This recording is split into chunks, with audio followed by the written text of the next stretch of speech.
कोई पागल बना रहा है तो धन की इच्छा पागल बना रही है। इसलिए अगले शब्द कह रहे, धन दौलत कछु काम न आवे, कमल नयन गुण चित बिनु दीने, मन पछतई है भजन बिनु कीने। सबके दिमाग में एक रुपया ही छाया हुआ है। बड़ा विचित्र खेल है। खर्चा करने में छाती पीड़ा पैदा करते, संग्रह करने में संग्रह करते करते मर गए। गांव में धन एकत्रित करके दीवाल में गाड़ दिए, मोटी मोटी मिट्टी की दीवालें होती थी, और मर गए। जब दीवाल खुदी तब पूरा जीवन कंजूसी करके समेट करे, या बैंक बैलेंस में जमा करते करते गणना में सुख का अनुभव रहा, इतना इतना और जमा, इतना और जमा, मर गए। किसके काम आएगा? क्यों नाम रूपी धन एकत्रित ना कर पाए? क्यों धन के द्वारा गौ सेवा, साधु सेवा, समाज सेवा, नाना प्रकार की भागवतिक सेवा, ये क्यों नहीं लाभ ले पाए? ये धन का बहुत बड़ा प्रभाव है, माया का बहुत बड़ा अंग है, जो हर एक के दिमाग में अपना असर किए हुए है। हम जो भी प्रोग्राम करें उसका परिणाम धन हमारा होना चाहिए। चाहे वो कथा हो, चाहे वो यज्ञ हो, चाहे वो पूजा हो, जो भी हो। कोई बिरला ऐसा करता है जगत में, ऐसा नहीं कि नहीं है, कोई बिरला ऐसा करता है कि इसका फल हो श्री कृष्ण प्रेम लक्षणा भक्ति है। ऐसा नहीं कहते कि नहीं है, पर सबके दिमाग में एक यही है कि जो मैं कर रहा हूं उसका परिणाम अच्छी धनराशि मिलना। इसलिए यहां कह रहे कि पछताओगे बाद में। क्या पछताओगे? अरबों रुपया बैंक में जमा करके पधार गए, वो भारतीय बैंक का वहीं रखा हुआ है, आपके केवल जीवन की श्वासें नष्ट हो गई। बस आसक्ति उसकी आपकी दुर्गति कराएगी। जीवन का समय आपको उसके संग्रह में गया, कुछ हाथ नहीं लगा। कितना भोगोगे? कितना भोगोगे? क्या खाओगे? कितना खाओगे? जब शरीर ही नहीं रहेगा तो ये सब खाना पीना किस कार्य में आया, यदि सच्चिदानंद से चित्त नहीं जोड़ा। इसलिए पछताओगे यदि धन की प्रधानता जीवन में रही। आप सच्ची मानिएगा, आप जितने लोग बैठे हो, विचार करके अभी देख लो, वृंदावन की भूमि में बैठे हो। हम नहीं कहते कि सबके दिमाग में होगा, लेकिन आप देख लो, प्रधानता हर क्रिया के परिणाम में धन प्राप्ति की लालसा। हर क्रिया, साधु संग कर रहे हैं तो ऐसी कुछ आशीष हो जाए कि धन प्राप्ति हो जाए। हम ठाकुर सेवा, ठाकुर दर्शन, उपासना, सबका परिणाम एक धन की तरफ रहता है। सबका परिणाम। कोई बिरला ऐसा होता है जिसके दिमाग में धर्म होता है कि मैं जो भी करूंगा धर्म पालन के लिए करूंगा, मेरे जीवन का उद्देश्य है समस्त जगत को सुख प्राप्त हो, भगवान प्रसन्न हो जाएं, बस। ये कोई बिरला करता होगा, बिरला। वो भक्ति का आडंबर करके, वो वैराग्य का नाटक करके, उपदेश का, व्यापार का, संसार का, चाहे वो परमार्थ हो या व्यवहार हो, दोनों में प्रधानता हमारी रहती है धन की। ये भगवान की प्राप्ति में बहुत बड़ी बाधक बनती है। कंचन देखत को यहाँ जगत संगाती, तात मात अपने सुख भीने, ललित किशोरी द्वंद्व मिटे ना, आनंद कंद बिना हरि चीन्हे, मन पछतई है भजन बिन कीने। अब दूसरी बात करें, देखत ही यह जगत संगाती। सबसे ज्यादा संसार में संगाती माना जाता है विपरीत शरीर को। काम, दूसरा है काम, विपरीत शरीर का संगाती। इसके लिए प्राण देने के लिए तैयार है। और जबकि वासना की निर्वासनिक स्थिति भगवान से होगी, किसी शरीर भोग से नहीं होगी। उससे तो जैसे अग्नि में और घी डालते जाओ तो बढ़ती चली जाती है, ऐसे ही वासना की शांति भोग में नहीं, त्यागात शांति अनंतरम। लेकिन ना जानने के कारण पूरे के पूरे जीवन नष्ट हो जाते हैं केवल भोग चिंतन से। बहुत आश्चर्य की बात है, यदि इसे भजन के बल से, भगवत कृपा बल से, गुरु कृपा बल से इसे संभाला न गया तो मिले भले कुछ ना, पूरे जीवन इसी का संकल्प बनता रहता है, चिंतन होता रहता है। ये ठग हैं जो हमारे जीवन को नष्ट कर देते हैं। कामिनी के संग की लालसा भगवत प्राप्ति नहीं होने देती। जैसे पहला था धन की प्राप्ति की लालसा, ऐसे ही जितना भी धन कमा लो, जितना भी सब कर लो, अंदर एक लालसा बनी रहेगी भोग भोगने की। ये अगर भावना शरीर भोग की बनी रही, ये भी भगवत प्राप्ति नहीं होने देती। कितना भोगोगे, कब तक भोगोगे? जब शरीर ही छूट जाएगा तो कौन तुम्हारा साथी होगा? बहुत विचित्र बात है, बहुत विचित्र बात है। देखत को यह जगत सगाती। इस संसार में केवल देखते देखते पूरा जीवन हो गया, कुछ नहीं देख पाए। 50 साल के हो गए, 40 साल के हो गए, भोगते भोगते जीवन व्यतीत हो, कुछ नहीं भोग पाए। क्या है? असंतुष्ट, वासना। इसी तरह से जितने संबंध हैं सब धोखे के संबंध हैं। उनमें यदि भगवत भाव करके नहीं जिए तो वो बंधन कारक है, धोखे में समय गया। पहला दिमाग में धन रहता है, दूसरा दिमाग में भोग रहता है, और जो इनको थोड़ा दबा पाया भजन से तो तीसरा दिमाग में रहता है हमारे यहां नाम हो जाए, लोग याद रखें। किसको लोग याद रखते हैं? भगवान को याद नहीं करते, तुम्हें याद करेंगे? भगवान को नहीं याद करते, जिनके याद करने से कल्याण हो जाता है, तो तुम्हारे को कौन याद करे? बोले यार कुछ तो ऐसा हम कर जाएंगे। कितने का कर जाओगे? क्या कर जाओगे? अरे जिन्होंने अनंत ब्रह्मांड बना दिए उनका नाम नहीं ले रहा, तो तुम एक दो महल बना दोगे, एक दो पौशाला अस्पताल खोल दोगे, तुम्हारा नाम चलेगा? श्री कृष्ण ने अनंत ब्रह्मांड बनाए, सब थोड़ी नाम जप कर रहे हैं उनका। तुम्हारा कौन नाम जप करेगा कि भाई बहुत यश कीर्ति की आखिरी चाह। इसीलिए कह रहे हैं कि ललित किशोरी द्वंद्व मिटे ना, आनंद कंद बिना हरि चीने, मन पछित है भजन बिन कीने। थोड़ा समय रह गया है। जितने सत्संग सुन रहे हो इतना समझ लीजिए, अब हमारे जीवन का थोड़ा समय रह गया है। अब तो जाग जाओ, इन 3 में सोना बंद कर दो। ललित किशोरी जी कह रहे हैं ये जो धन की लालसा, अरे बोले तुम तो बाबा जी हो, तुम्हारा चल जाएगा, हमारा गृहस्थी में बहुत जरूरतें हैं, धर्म पूर्वक कर्तव्य कर्म करो, उससे जो मिल रहा है संतोष धारण करते हुए अपनी स्थिति के अनुसार ब्याह बरादी जितने कार्य हैं सबका होता है सृष्टि में। आज दुख पाया जा रहा है अपनी स्थिति से हटकर करने पर, आज दुख पाया जा रहा है केवल प्रशंसा के लिए करने पर। अगर आपकी स्थिति गरीबी की है तो आप किसी गरीब वर्ग को ढूंढिएगा, आपकी पुत्री सुखी रहेगी। ये भ्रम छोड़ दो कि थोड़ा हमसे बड़ा धनी हो, बहुत हानि हो जाएगी। अगर आपकी स्थिति है और अपनी स्थिति के घर में बेटी का ब्याह करोगे तो बहुत सुखी रहोगे। अगर अर्थ की प्रधानता रखकर बेटे का ब्याह करोगे तो दुखी रहोगे। देख लेना, परिणाम में देख लेना। इसीलिए धन के लिए तुम इतना व्याकुल मत हो, कर्तव्य कर्म करो, जैसी परिस्थिति उसके अनुसार चलो। भोग के लिए इतना व्याकुल न रहो। जो धर्म पूर्वक पाणी ग्रहण किया है, भगवान की पूजा की भावना रखकर उसका, तो आप उससे मुक्त हो जाएंगे। नाम चिंता मत करो, नाम जप करो तो तुम्हारी विमल कीर्ति यहां नहीं भगवान के दरबार में होगी। ये मम जन है, ये मेरा जन है। जैसे अम्बरीश जी की चर्चा भगवान के दरबार, भक्तों के यहां भगवान की जैसे चर्चा होती, ऐसे भगवान के दरबार में महाभागवतों की चर्चा। इतना नाम जप करो, इतना ठाकुर सेवा करो कि भगवान अपनी सभा में आपको याद कर ले। इससे बड़ी क्या बात होगी? त्रिभुवनपति की सभा में तुम्हारा यश गाया जाए। जग जाओ। अगर अभी नहीं जगे तो फिर अब जगने का समय नहीं है, जगाया जा रहा है। ये सत्संग है मोह निद्रा से जगाने का। यहां तुम जिससे और किसी से प्रीति करते हो वो तुम्हें सुला देगा, जगाएगा नहीं।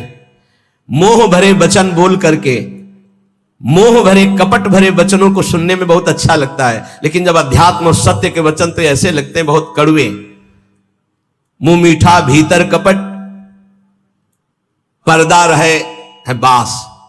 मुंह में मीठा बोल रहे, हृदय में कपट है, वहीं पर्दा लगाए भगवान बैठे वहीं देख रहे हैं। जो सतमार्ग के पथिक है उनकी जबान में भले तुम्हें कड़वाहट लगे, लेकिन हृदय बहुत मीठा है और बेपर्द होकर भगवान वहां से बोल रहे हैं। पकड़ पाओ तो पकड़ लो। गोला मारे ज्ञान का संत सिपाही कोय, उत्कट जिज्ञासु बने तो अजब उजाला होए। अजब उजाला होए अंधेरा सब ही नासे, अंतर्मुख हो लखे आत्मा अपनो भाषे। कहे निर्भयानंद होए जिज्ञासु भोला, और जब संत मिले सिपाही तो ज्ञान का मारे गोला। अगर भगवान का पार्षद कोई संत जो विशुद्ध स्थिति में है, उसके वचन क्या करते हो? गोला का काम करते हैं। बोले ऐसा ज्ञान का गोला माला कि काम क्रोध लोभ मोह मद मत्सर सब मर गए और दिव्य प्रकाश हो गया हृदय में। गोला मारे ज्ञान का संत सिपाही कोई, उत्कट जिज्ञासु बने और अजब उजाला होए। अगर संत वचन सुन लिए तो अमोघ से खाली नहीं जाते हैं, ये तुम्हारे जीवन का परिवर्तन कर देंगे। बस आपको जरूरत है उन शब्दों को पकड़ने की। जिस समय अंतर्मुखता बढ़ने लगे, आपको अपने दोष दिखाई देने लगे, जान लेना संत वचनों का प्रभाव शुरू हो गया है।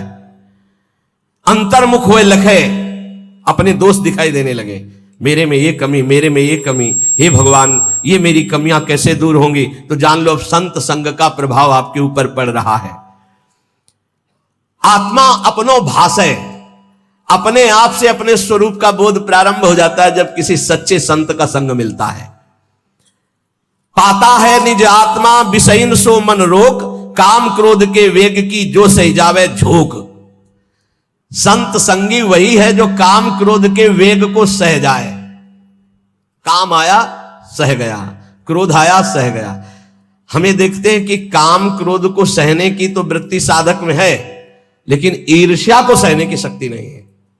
वो जहां ईर्ष्या करता है, दूसरे से निंदा करने लगता है, तो फिर उसकी काम क्रोध की शक्ति बढ़ जाती है और वो सहन करने में असमर्थ हो जाता है। अहम मैं जितेंद्रिय हूं और ईर्ष्या दूसरे की उन्नति देखकर डाह होना, जलन होना, जहां आया तो फिर वो वही परास्त हो गया जहां जीत रहा था। इसको पकड़ना।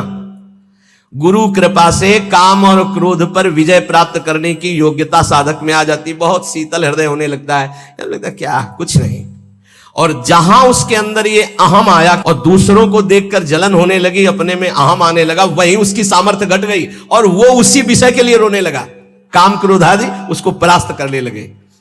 समझना, इस बात में आध्यात्मिक चर्चा है जिससे आपको परम पद मिल जाएगा। आप अगर गुरु शरणागत है तो काम क्रोध आपके अंदर स्फुरित होंगे, परास्त नहीं कर सकते। चिंगारी की तरह स्फुरित होंगे, ज्वाला की तरह नहीं। पक्का समझ लो। दो बातें हैं यदि तुम काम क्रोध से परास्त हो जाते हो। पहला, आप गुरु आज्ञा का उल्लंघन करके कोई गंदी बात देख रहे हो, कोई गंदी बात कर रहे हो, कोई गंदी बात करने वाले लोगों का संग कर रहे हो। अगर ये नहीं तो फिर तुम काम विजयी होने का अहंकार कर रहे हो। अन्यथा स्फुरणा होती है और शांत हो जाती है। उसी मार्ग से चले हुए अनुभव की ये बात है। हम किसी की दूसरी तर्क वाली बात नहीं मान सकते, छाती की बात मानते।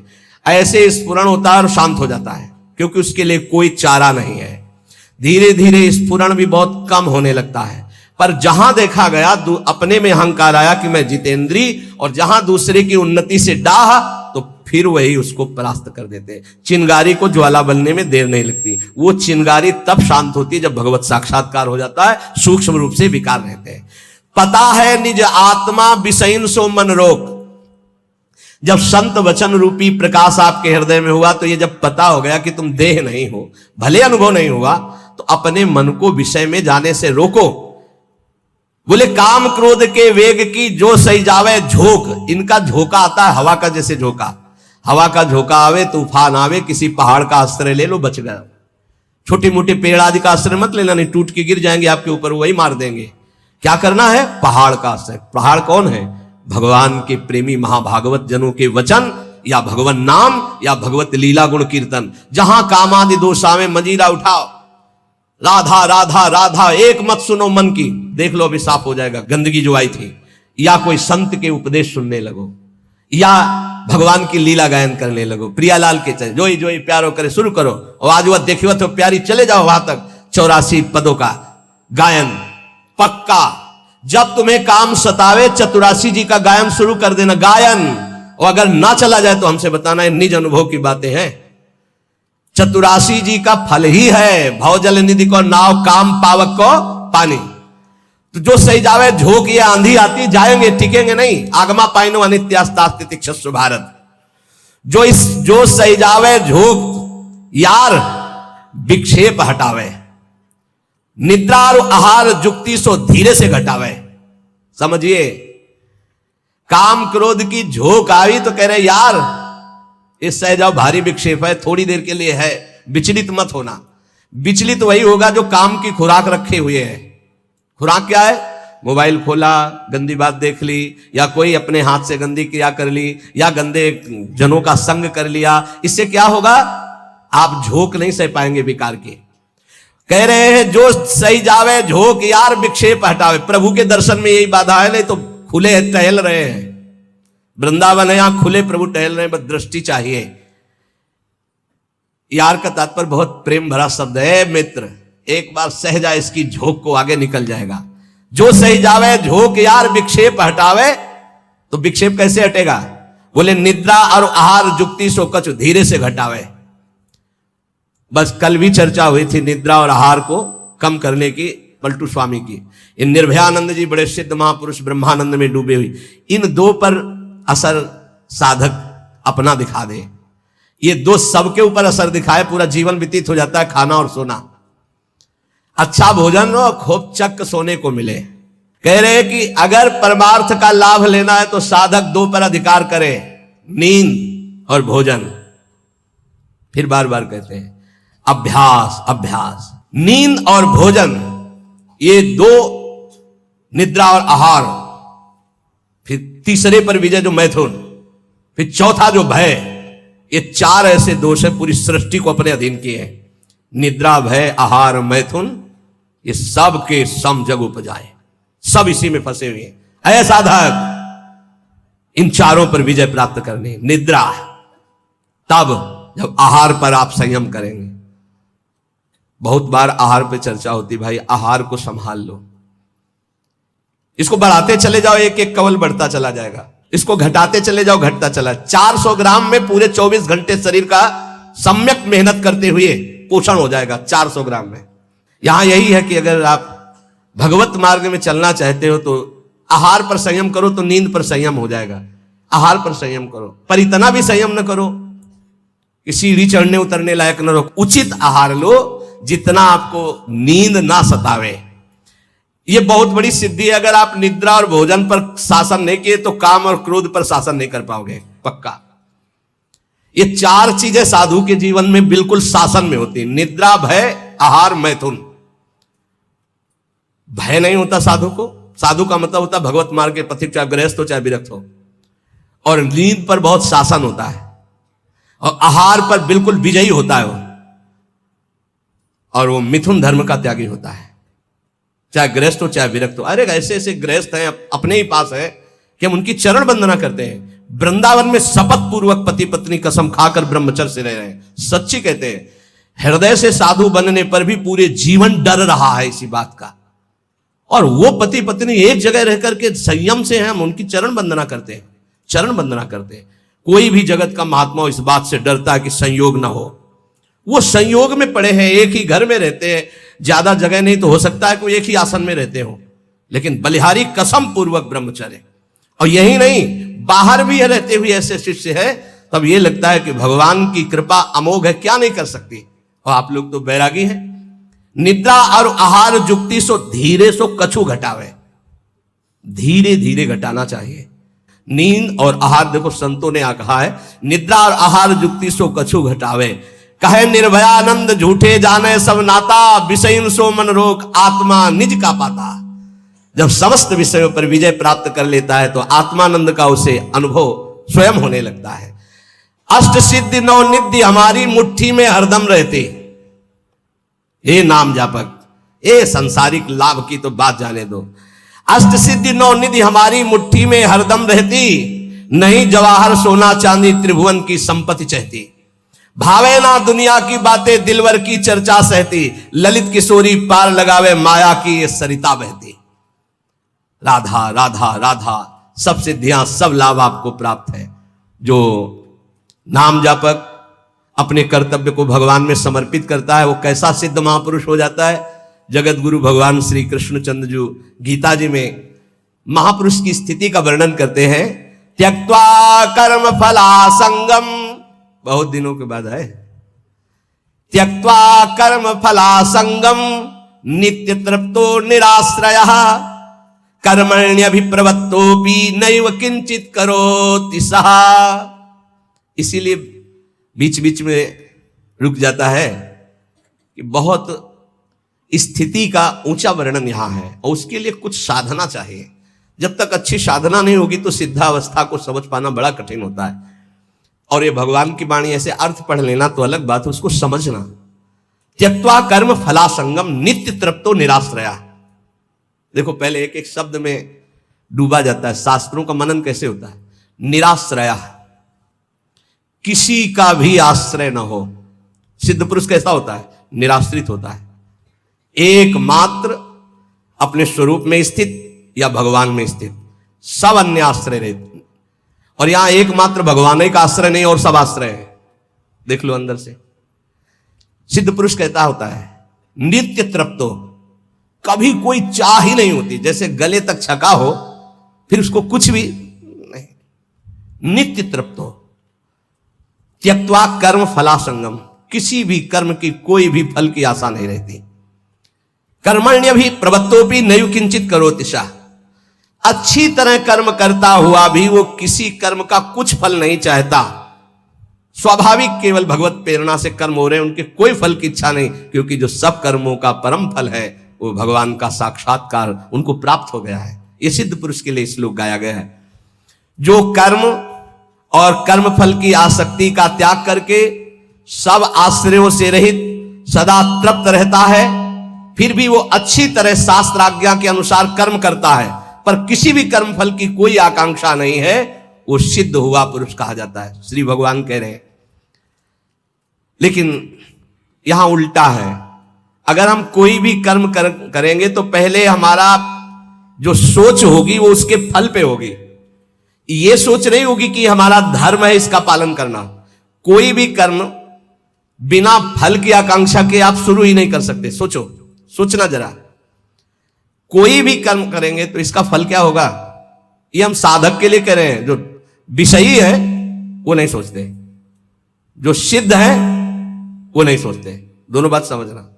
जो विषयी है वो नहीं सोचते कि इसका परिणाम क्या होगा, जेल मिलेगी कि दुर्गति होगी कि नरक जाएंगे कि शरीर नष्ट हो जाएगा, ये कुछ नहीं सोचते। जो सिद्ध है वो पूर्ण तृप्त है, इसलिए केवल शास्त्र सम्मत कर्म करते हैं, वो फल की आकांक्षा या फल की सोच ही नहीं रखते। जो बीच में है, ना पूरे विषयी है ना पूरे साधक है, वो पहले फल सोचते हैं। परिक्रमा का क्या फल होगा, सत्संग का क्या फल होगा, यह करेंगे तो इसका फल क्या होगा। फल पर दृष्टि रखने वाला अध्यात्म को धारण नहीं कर पाता है। भगवान कह रहे कर्मण्येवाधिकारस्ते, तुम कर्म से केवल अपना अधिकार रखो, फल के ऊपर नहीं। फल में सुख दुखे समय कृत्वा लाभा लाभो जया जयो, जय या पराजय, लाभ या हानि, सुख या दुख, इसमें समान भाव रखो। यह अध्यात्म, और यह तो सिद्ध पुरुष का लक्षण है। अब यहां ध्यान देना है, मैं कर्म करता हूं, यह कर्म मेरे लिए है और इसका अमुक फल मिलेगा, ऐसी जन साधारण साधक की स्थिति रहती है। ये उसके बंधन का कारक है, चाहे जितना बड़ा कर्म कर ले। ध्यान से सुनना, ये गीता जी है। ये मैं कर्म कर रहा हूं, इस कर्म का मेरा ये फल होगा। वो कर्म फल का और कर्म कर्ता बनने के कारण चाहे जितना ऊंचा कर्म करे वो बंधा ही रहेगा, मुक्त नहीं होगा। भले शुभ कर्म किया तो देवलोक जा, तपलोक जा, पर आना तुझे मृत्युलोक में ही पड़ेगा। लेकिन जो सिद्ध महापुरुष होता है, परिक्रमा चलो, स्वाभाविक उसको कोई लक्ष्य नहीं कि इसका फल क्या होगा। इसका अच्छा अटल्ला चुंगी से मुड़ गया, उधर पूरी नहीं हुई, कोई उसको शोक नहीं है, ना कोई लाभ है ना कोई हानि है, स्वाभाविक कर्म हो रहा है। क्यों? क्योंकि उसने अपनी इंद्रियों को, अपने मन को अधीन करके परमात्मा तत्व की स्थिति प्राप्त की है। अगर इंद्रियां और मन पर विजय प्राप्त नहीं की तो जीवन मुक्त होते हुए भी दुर्गति को प्राप्त होगा। आत्मा जीवन मुक्त ही है, उसको कोई नहीं बांधा। इंद्रियां और मन बंधे होने के कारण आत्मस्वरूप जो जीवन मुक्त है उसको भोगना पड़ रहा है।